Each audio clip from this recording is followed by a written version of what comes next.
This is part 2 of a 2-part series that we are putting out this month. More to come. But is your NetSuite account DCAA compliant, or are you just hoping it is? Presenting today, first, my name's Joe Alston. I'm the VP of Sales here at Daston. I've been in this space for over 20 years, including software sales as well as management. I've specialized in multi-million-dollar contracts, public sector, and SaaS. And I lead a team including this NetSuite practice.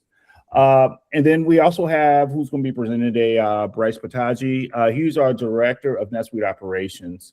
Brice leverages his extensive experience to drive the successful implementation of our Daston on-demand NetSuite suite app, along with our ancillary products for government contractors surrounding DCAA compliance.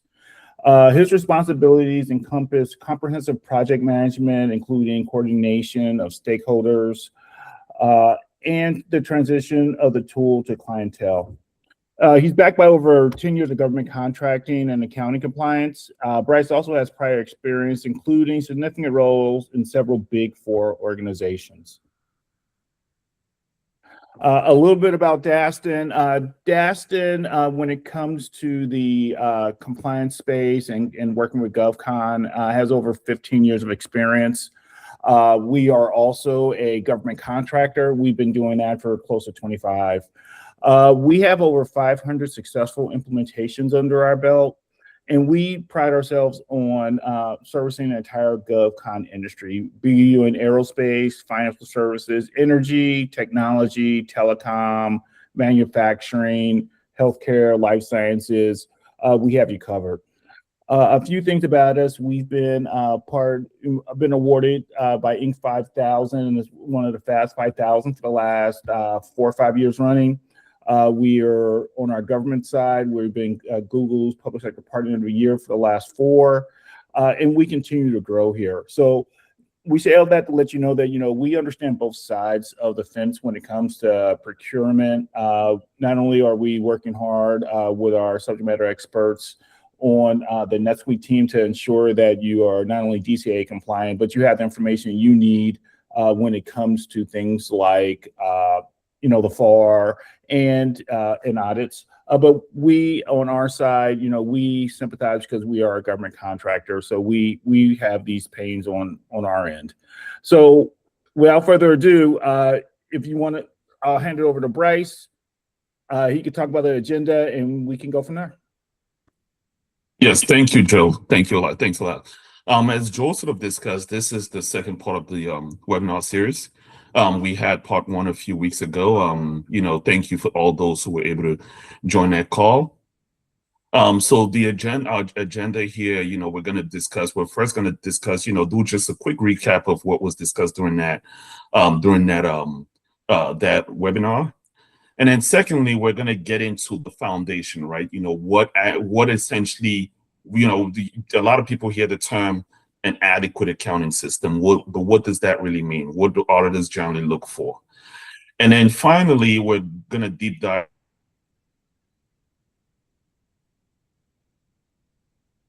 that the auditors are generally looking for. So we're going to actually go into detail related to them. But they consist of timekeeping and labor distribution, which is actually the #1 item that our auditors generally look for. Segregation of costs, just making sure that your costs can be clearly distinguished between what's direct versus indirect, and then you can clearly track your unallowable expenses. And then next, we'll discuss job cost accounting, and essentially what that entails is auditors just want to make sure that when they look at your system, that costs are being accumulated properly, right? So if they were to pick a particular contract and review the costs incurred on that contract, that it's being accumulated properly. Next, we're going to touch on indirect rates. This is a very important portion of government contracting. It essentially, your rate structures, your indirect, think of your back office expenses and how you allocate them across your contract. That's something that's generally very important during the DCAA audit. And we're gonna then get into the billing and financial reporting aspect of things, just being able to justify any invoices that you're sending to your government customers. Your auditors want to make sure, you have reconciliation processes, you have the necessary controls in place to be able to justify those bills, right? So if you're sending an invoice to, say, the Department of Defense, you should have the appropriate justification related to that invoice. And after that, we're going to get into the key takeaways, and then we'll open the floor up for any questions.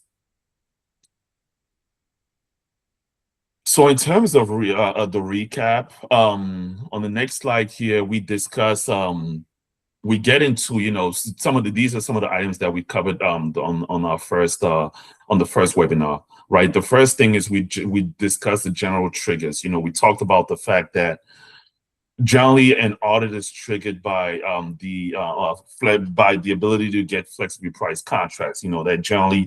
That's generally identified at the proposal phase. During the proposal phase, there will be a requirement for an adequate accounting system. While there are some, it's not always flexibly priced contracts. There are some exceptions to that, where if it's a fixed price with progress payments. Those are some of the things that we discussed on the webinar that was recorded and sent out. And we talked about the general pitfalls that do come up. As I mentioned, timekeeping tends to be the #1 item that generally comes up during these audits.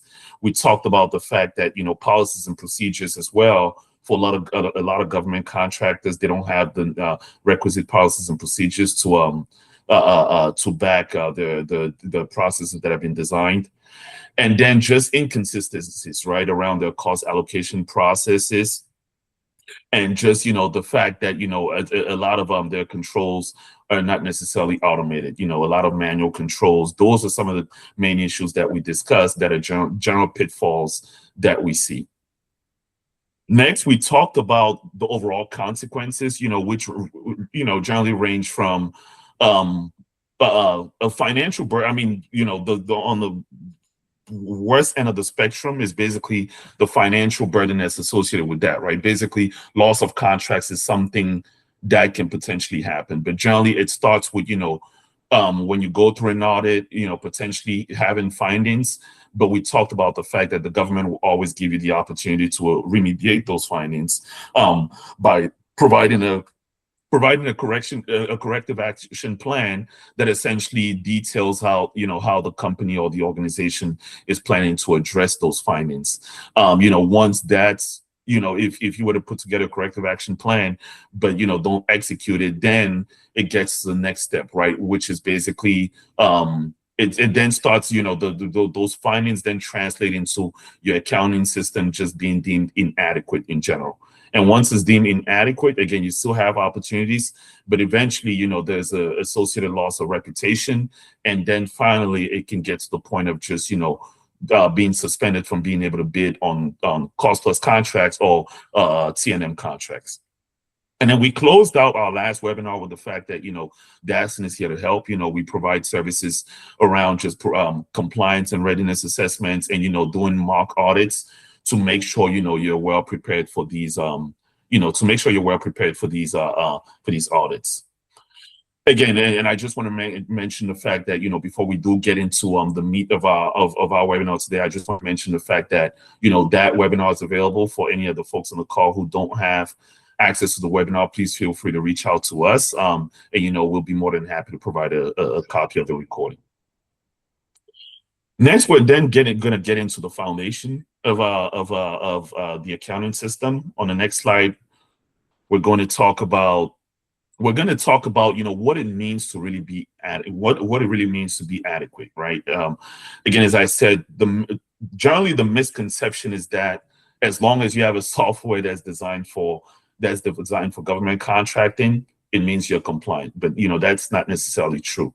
There's a combination of things that go into it, right? Number one is the people. The people who are using the software need to have some basic level of understanding of the requirements and understanding of how to operate the system. Number two, your overall processes, right? Just making sure you have the process and the control in place are well designed. It's one thing to be well designed, but are also being executed, right? And number 3 is documentation. We want to always make sure that you have the appropriate documentation in place to to develop reflect those processes that we discussed. And the whole point of the documentation is it ensures consistency, right? So as you have turnover within the company, for example, if you have an accounting team and you do end up losing some folks and rehiring some other folks, that documentation, the fact that you can refer them to the documentation is generally something that provides that consistency, right? Because the fact that the process are very well documented, they can kind of just follow that process. And then finally is really just the system. The system is the most important part of it. The Daston tool has essentially all the bells and whistles necessary to pass the DCAA accounting system. But again, as I mentioned, the previous 3 items that we mentioned consolidated with the system to be able to make an appropriate accounting system. And then secondly, what we want to discuss here on this slide is really just given a sort of 30,000-foot view of how auditors really evaluate your system. So, it's a combination of things, right? Number 1, once you get a notice saying they're going to come in for an audit, number 1, the first thing is, after the RFI request, right? And for the folks on the call who are not aware of what an RFI is, a request for information. So after they reach out and ask for certain information, the first thing they're going to do is just do walkthroughs to understand your process in place. They're going to interview different folks within your company. And then after that, this takes us back to the point that we mentioned is policies and procedures. They're going to want to see, documentation around those processes. And, they match that to what they heard during the walkthroughs to make sure it corroborates, right? And then finally, they generally close out with actually performing transaction testing. So, if during your walkthrough, they hear, if they say talking around your billing process and they hear something and they see something in the documentation, they're going to want to they're going to select a sample size and ask for particular transactions to make sure, it matches what was heard during the walkthrough and in the documentation. We then take it a step forward to on the next slide, we're going to actually get into the areas of focus, right? So that's just we were just discussing the overall foundation, but here on the next slide here, number 1 is timekeeping and labor distribution. On the next slide, we discussed the five main items that are generally looked at from a timekeeping and labor distribution standpoint. Daily time entry is actually probably the most important one, right? Although it sounds pretty easy, what we've generally seen in the past is a lot of companies have a challenge with getting their employees to enter their time daily. But this is something that, when a DCAA auditor is doing a floor check or even doing an accounting system audit, they're going to be looking to see that, when they look at timesheets, they're going to pull the audit trail, and the audit trail is going to reflect when employees are actually earning the time, right? And what this means is if you have an employee, for example, who goes in on Friday and enters his time for Monday through Thursday of the week, that audit trail is clearly going to show when that time ends, right? And that's generally how they're able to know that, the time wasn't entered in an appropriate manner. So that's something, to keep in mind, to always make sure that, whether it be through reminders, the Daston tool does have the ability to send out reminders to your employees, maybe at the end of the day, depending on the preferences that you want for your organization, we can definitely set it up in a way where, it's reminding your employees, right? It's reminding all of the folks within your organization to enter their time at the end of the day. The second piece is supervisor approvals. And this one, is really just making sure that the main item that the government is really looking for here is just to make sure that, if somebody's entering their time, that there's somebody who's able to review it and approve and attest to the fact that that time is accurate, right? And the general rule of thumb is it should be a supervisor, like somebody who's very engaged with the work that you're doing, right? Whether it be a supervisor who's on site with you, or if it's not a supervisor, then you can have a delegate approver, but the intent is whoever is approving your time should have an idea of the work that you're doing throughout your day, right? It wouldn't be, you know, if John Doe is entering their time, we don't want maybe Jack Smith to, you know, who has nothing at all to do with what you're doing, to come approving your time, because, you know, there's no way of knowing who usually entered, who the type of work that you're doing. So the general suggestion is for your direct employees, for example, who are working on a site, is to have their project managers doing the approvals. And then for your indirect employees who are within the organization, like for example, if it's someone within the finance and accounting organization, maybe it's the controller, maybe it's the head of finance, VP of finance, but somebody who is very well aware of the work that this individual is doing on a daily basis. The third item here relates to just the audit trail requirement. The system, DCAA, during these audits, want to be able to see the audit trail related in the system. And the good thing is, you know, the Daston tool does have that audit trail capability and functionality to be able to see exactly all of the transactions that happen from a time perspective around the individual. The next thing is very similar to the audit trail requirements, is time corrections. Just making sure that, you know, if somebody was to enter their time, it happens, right? Where you can enter your time, but you actually made a mistake. You don't remember exactly. I mean, you charge maybe to the wrong project, or, you know, you entered the wrong amount of hours. So a time correction then is needed. But, you know, from the government's eyes, what they're really looking for is to be able to see that, you know, there's clear documentation of why a correction happened, right? If you enter time and you made a correction, then you should have, which Daston tool does, right? But the ability to enter in the comment section, you know, those corrections. And then finally here, it's just, this more hits on the labor distribution piece. The Daston tool is specifically is designed to be able to meet total time accounting requirements, right? Because that's essentially what DCAA looks for.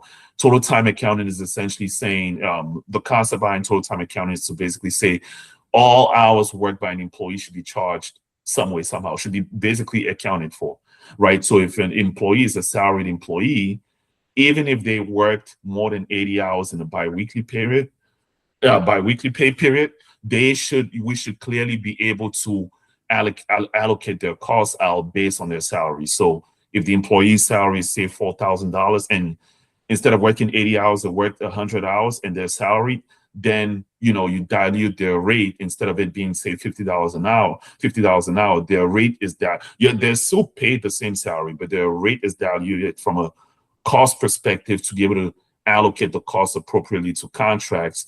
It's diluted to $40 an hour, so that, you know, contract X is getting its fair share, contract Y is getting its fair share. So in general, you know, those are the 5 main things that are generally touched on from a timekeeping and labor distribution standpoint. The next item is segregation of costs. And on the next slide here, we're going to see there are really 3 main things that, you know, to be on the lookout for from a segregation of cost perspective. The first one is really just being able to clearly segregate your direct from your indirect expenses, right? So your direct expenses, for those who are new to government contracting, your direct expenses are basically any expenses that are clearly outlined in your contract. It's a direct expense. You can directly charge it to the customer. And any expense and anything else, think of it as an indirect expense, right? Your indirect expenses is, you know, anything related to your back office functions, anything that is not outlined, it's not clearly defined in the contract, to be able to charge the government. The thought process is, you know, your indirect costs should be burdened onto your direct costs when you're billing your customer, because, you know, essentially those direct costs, or you wouldn't be able to win these contracts if you didn't have those back office functions. So that's kind of the thought process around it. So that's why the government, you know, to be fair and equitable, gives contractors the ability to charge those indirect expenses. The only thing is they want to make sure that you can clearly segregate them, because while your direct costs can clearly be identified to a particular contract, your indirect costs impact several contracts. Right. So the last thing the government wants is to say your back office costs are like $50,000. They wouldn't want you to charge all $50,000 on one contract, right? It wouldn't be fair. They want you to basically allocate those across all of your business, all of your contracts within the company, whether it's federal or commercial, because the thought process is your G&A people, whether it's your CEO, whether it's your finance organization, HR, IT, they're benefiting the entire company. So if they're benefiting the entire company, you need to put together a proper allocation base to allocate those costs across the contracts. So the process, the thought process is, your direct expenses should clearly be, if we're looking at your system, it should clearly be identified, and your indirect expenses, which are your cost pools, should be separated. The next thing is really just the unallowable costs. The unallowable costs, which are things like alcohol, entertainment, lobbying, fines and penalties. Those are costs that are expressly unallowable within the federal acquisition regulations. They, so the government has clearly identified those costs as being unallowable. So when they're looking at if they're looking at your expenses or anything, your costs are built up for any particular project, they want to make sure, they don't see any of these costs, right? So the best practice is to generally be able to identify those costs within your chart of accounts.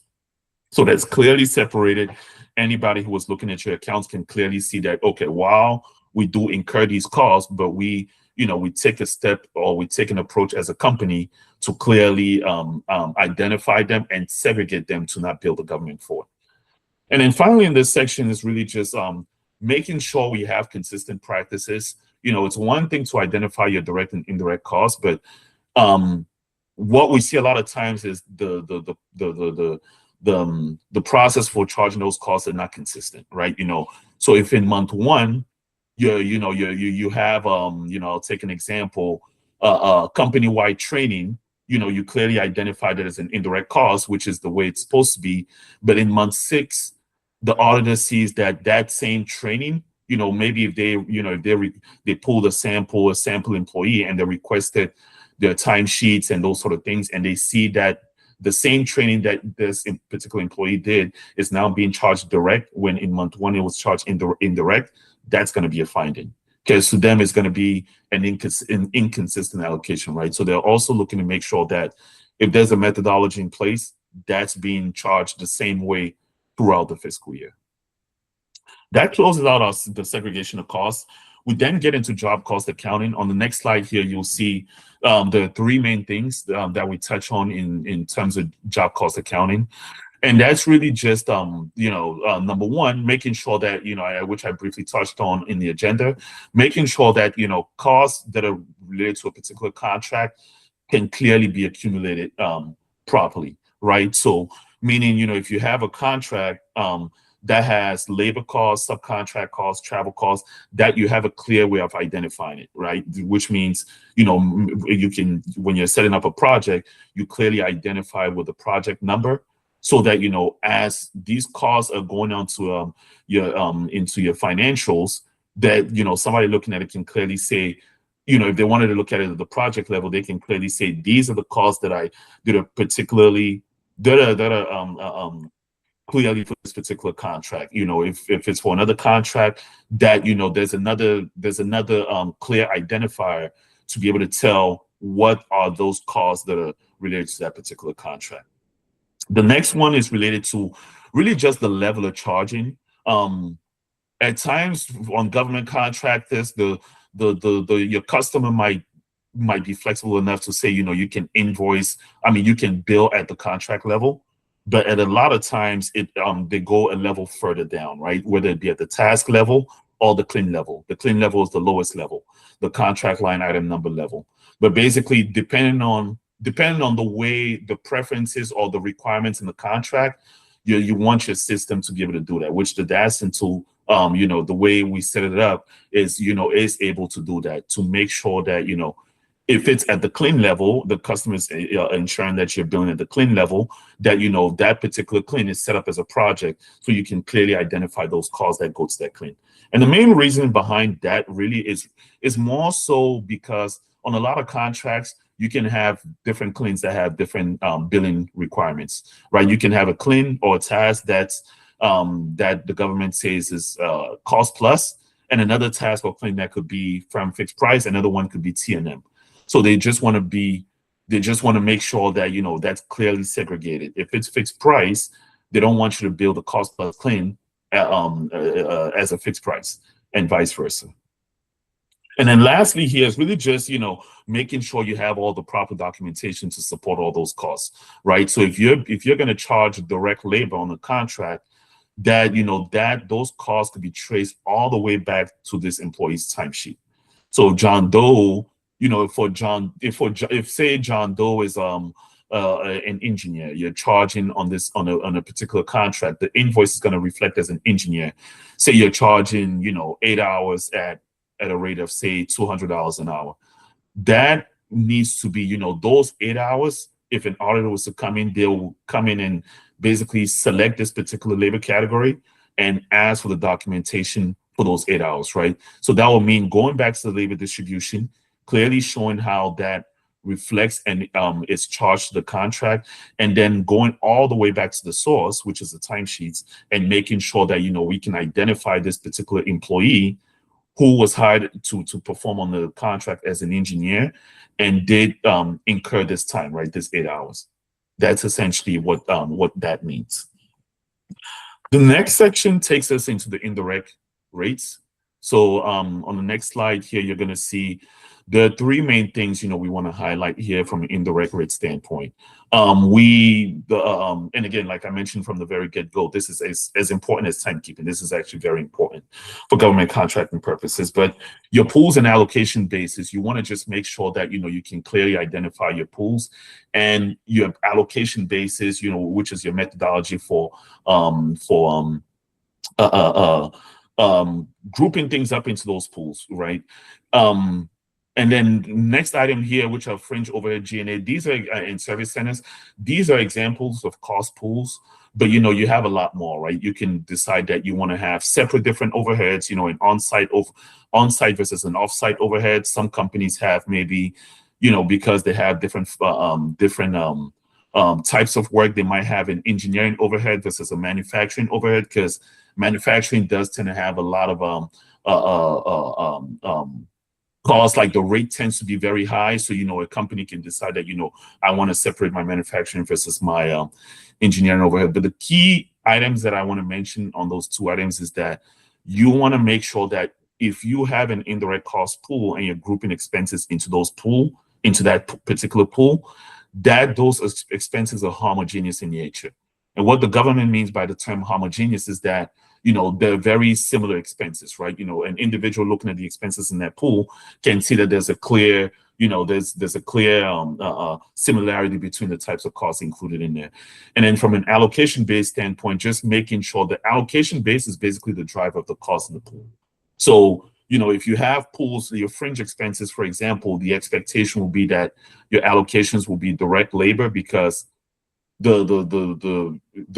essentially the employees that you hire in the organization are the driver for providing those fringe expenses. If you didn't hire those employees, then you wouldn't need to pay them fringe benefits. You wouldn't need to provide them in 401k. You wouldn't need to provide them PTO, those sort of things. So the thought process is, if your allocation base that you select should be very clearly should be very connected to the nature of the expenses that you incur there. And then finally here is really, we just want to touch on provisionals versus actual rates. This might ring a bell for those who have, especially for those who have cost plus contracts. On your cost plus contracts, you generally use your provisional rates to invoice the government, to bill the government. And then you close out the year with an incurred cost submission, which is your actual rates, right? And then you true up your rates. But from the government's point of view, the thought process is they don't want you to wait till the end of the year to true up your rates and you have huge variances. The thought process is, as you're going through every single month, you need to be able to look at your actuals and review them against the provisionals that you set up at the beginning of the year when you told the government, I'm going to bill you at this rate. If there's a significant variance, then you need to take a step back and see what's causing that variance. Internally, it could be a combination of reasons, but as a last resort, it can actually require you to revisit your provisional rates and resubmit them to the government for approval. so that you don't, like, again, you don't end up at the end of the year with a huge variance between what you actually incurred versus what you thought you were going to incur based on your forecast. And it takes us to the final section in terms of areas of focus, which is really just billing and reporting. So on the next slide here, as you can see, there are four main things. In the interest of time, I'll speed it up a bit here to allow for questions at the end. But number one is really interim billing, interim billing support. As we mentioned, for provisional billing rates, your interim billings is, is what you use, is the way you bill the government. And, it's based on your forecasted costs, right? So the government's thought processes that should really be generated from your accounting records, which all come from your system, from the system. The next thing that auditors tend to look at is to just kind of see what sort of reconciliation controls you have in place. So if you're sending an invoice to one of your government customers, you need to be able to clearly show, you need to have reconciliation controls or reconciliation processes in place internally to be able to support the cost that you included in the invoice, right? That means reconciling your general ledger to your project ledgers, making sure they tie, reconciling anything that you're billing to the government, to the project ledgers, making sure you can clearly identify them. Obviously, what you bill is not going to be the same as your cost rate, right? But as long as you can clearly track the person's time and labor distribution between the labor distribution and your project reports, and then again doing the same thing to your bills, that will be sufficient from a reconciliation standpoint. And then to close out here is really just making sure, again, that you have audit-ready documentation. As we mentioned earlier, every single bill that you send out needs to have the appropriate support. So if it's labor, you need to have the appropriate timesheets. If you're charging ODCs, which are other direct costs, you need to have the appropriate receipts. If it's travel, making sure that, it's not over the per diem amount, which is unallowable. Making sure that, if it's lodging, for example, you have folio receipts. If it's auto expenses, you clearly have the car rental receipts to associated with them. So that takes us to then, at the end here, we want to just kind of talk about some of the key takeaways. The first thing that I want to mention is really just around compliance and execution, right? Making sure that, making sure you understand that compliance is being compliant or having an adequate system doesn't just rely on the system itself. As we talked about earlier, the people, the processes, the documentation, you want to make sure those are all buttoned up to be able to, complement the system that you have in place. The next thing is making sure from a day-to-day standpoint that you have the appropriate controls in place, right? We talked about timekeeping, we talked about labor distribution, we talked about your indirect rates, job costs, and making sure that you have the appropriate controls in place and can justify any cost that you're submitting to the government. The next item that we want to just kind of highlight here is around your indirect costs and the rates that you bill the government. Just making sure that if you're accumulating costs against a particular contract, that there's a proper and sound technique in place to do that. And then from an indirect rate management standpoint, making sure that when you're pricing, when you're billing your contracts, making sure that anything that you have in your indirect rates is appropriate in that pool. It doesn't include any unallowable costs. And then finally, as mentioned earlier, it just is around just reconciliation. Reconciliations are key. It's extremely important. It's not just during month-end closing that you want to consider doing reconciliations, right? Reconciliations as you're sending out your bills. My suggestion is, your project control folks, your billing folks, they need to be making sure they're reconciling every single cost to the accounting records, the general ledger, before a bill is sent out to a customer. Alrighty, that takes us to the end of our webinar today. I wanted to make sure, I know that we kind of went through this pretty quickly, so I want to make sure I open up the floor for any questions for the folks on the call.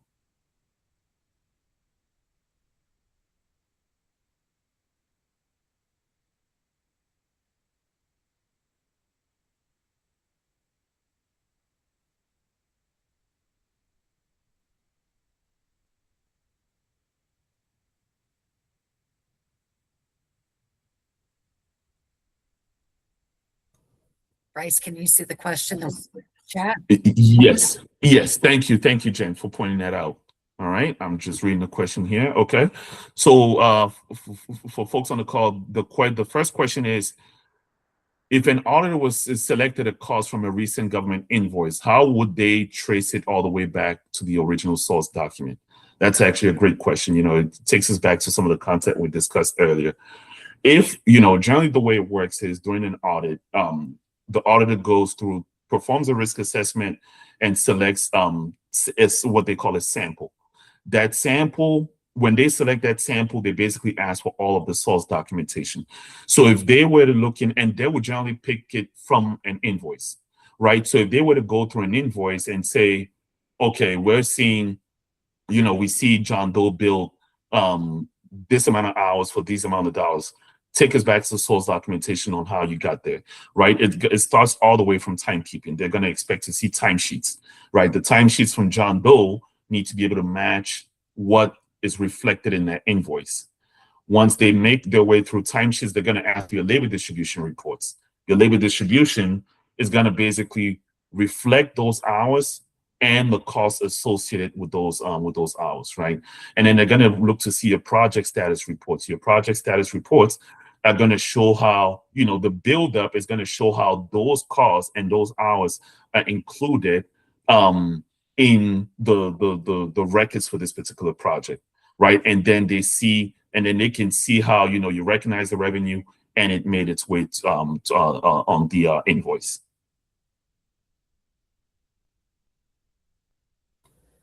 We have one other question to wrap up.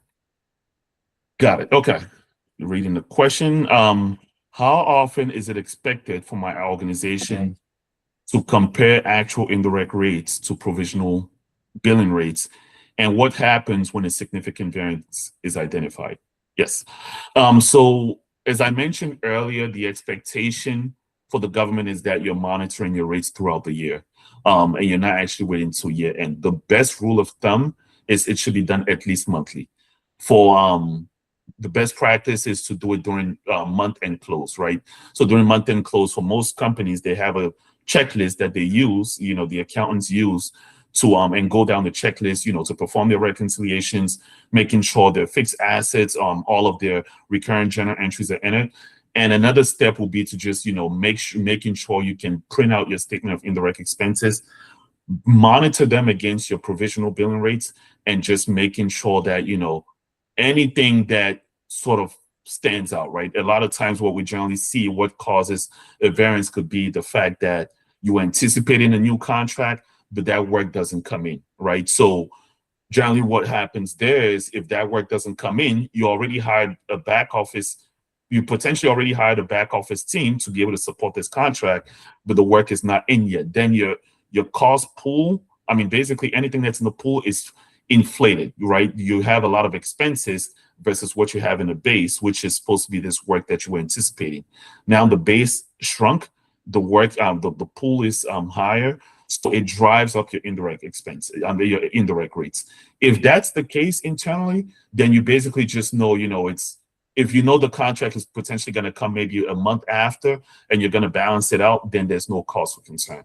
But, you know, if it was something else, right? Like, for example, the work is very similar. Like, you know, what you anticipated is actually what you got in, but your expenses actually end up being driven up, right? I'll take an example. Say you end up having an audit. You weren't expecting this audit and you have to hire a third-party accounting firm to do this work. So your G&A expenses drive up significantly, then your rate is higher. If it's very, very high, like, you know, some people ask the question, you know, what's considered acceptable? I would say, like, if it goes up, your rate goes up more than 10%, then, you know, I think it's, you know, it's cause for concern. And at that point, you want to then engage internally on your approach and probably reach out to your contracting officer to potentially consider revising your indirect rates. They'll give you that ability to revise your indirect rates and submit indirect rates. Once it's approved, then your new invoices going forward are billed at that revised indirect rate. All right, it seems like we don't have any other questions. Just confirming, Jen? We're confirmed. All righty, sounds good. Well, again, thank you for everyone who was able to join the call today. We hope to see you on our next webinar. I'll pass it back over to Joe. Yeah, once again, thanks. And just know that if there are any questions or if you care to follow, feel free to reach out to either Brice or myself. And with that, I wish you all a great day. Thank you, everyone. All right, Bye-bye. thanks.